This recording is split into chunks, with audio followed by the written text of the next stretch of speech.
Histoire de l'avion.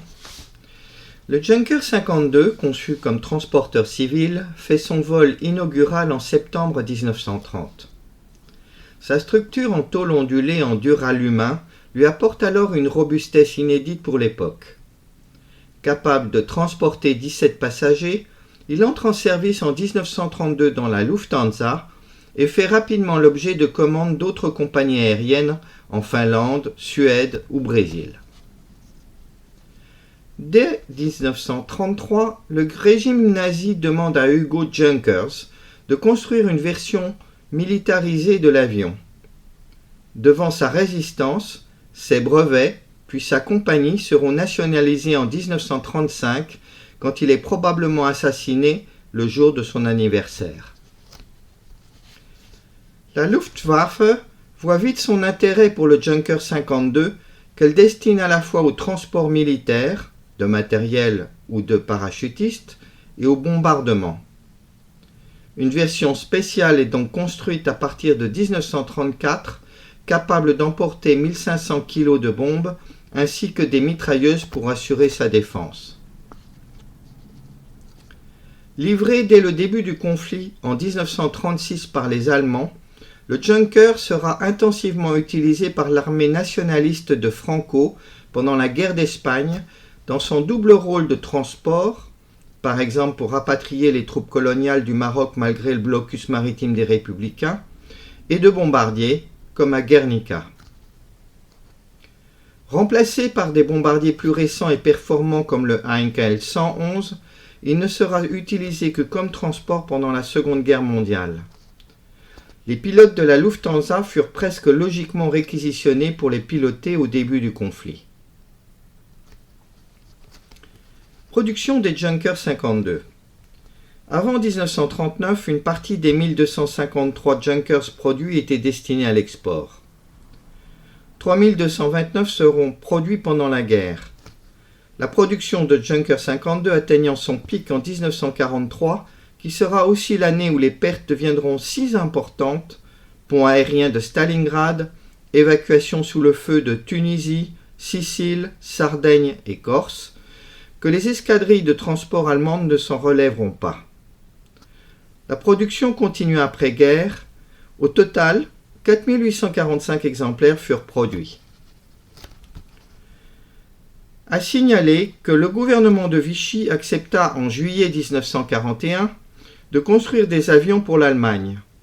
C'est ainsi que 602 Junker 52 seront produits à l'usine Daimyo à Colombes, dont 86 seront directement versés à l'armée de l'air française après la libération.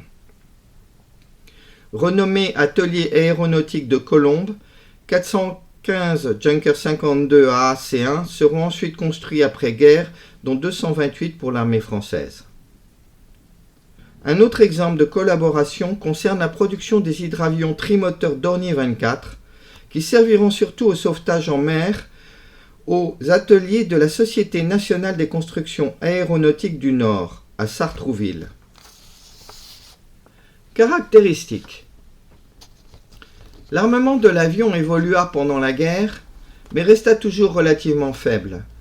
Typiquement une mitrailleuse MG131 de 13 mm positionnée dans une baignoire ouverte sur le dos de l'appareil et deux mitrailleuses légères MG15 de 7,9 mm tirant sur les côtés.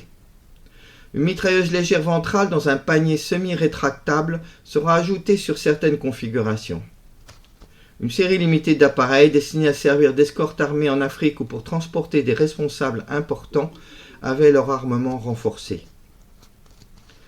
Le Junker 52 se révéla pendant toute sa carrière comme un appareil très fiable, mais sa faible vitesse de croisière de 246 km/h et son armement très limité ne lui laissaient que peu de chance face aux avions ennemis, ce qui explique en partie le nombre élevé d'exemplaires perdus pendant le conflit.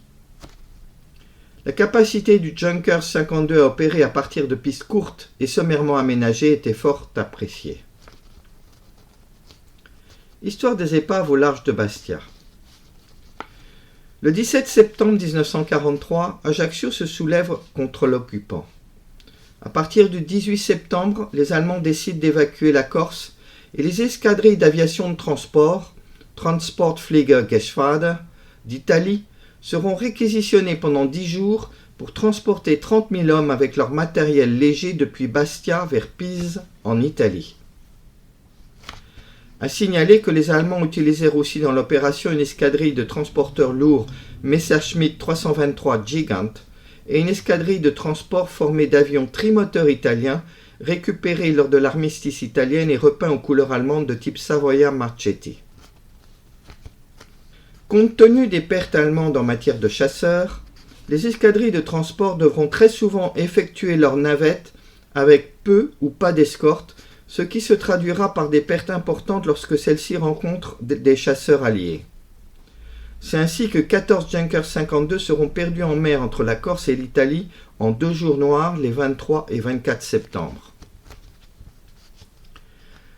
6 chasseurs Spitfire type 9 du groupe de chasse I-3 Corse, commandé par le capitaine Roger Duval, fraîchement déployé à Ajaccio après sa libération, sont d'ailleurs crédités d'avoir abattu le 29 septembre 1943 4 Junkers 52 sur un groupe formé de 7 appareils lors d'une de leurs sorties au sud de Bastia. On pense que les avions abattus correspondent aux 2 épaves de Junker 52 localisées en bordure du cordon lagunaire de Marana. 2 autres épaves ont été localisées plus au sud. Épave d'un des Junkers 52 de la Marana. L'avion au fond est retourné. On voit le dessous des ailes et de l'empennage et a sans doute capoté lors de son amérissage forcé. Cette complication étant assez courante lorsque le train d'atterrissage n'est pas escamotable. La tôle ondulée extérieure en duralumin de l'avion est fortement corrodée car l'alliage contient un peu de cuivre. Ces 3 moteurs se trouvent détachés à faible distance de la carlingue. Le site de plongée est localisé à une certaine distance de la côte et nécessite de connaître précisément ses coordonnées.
Thank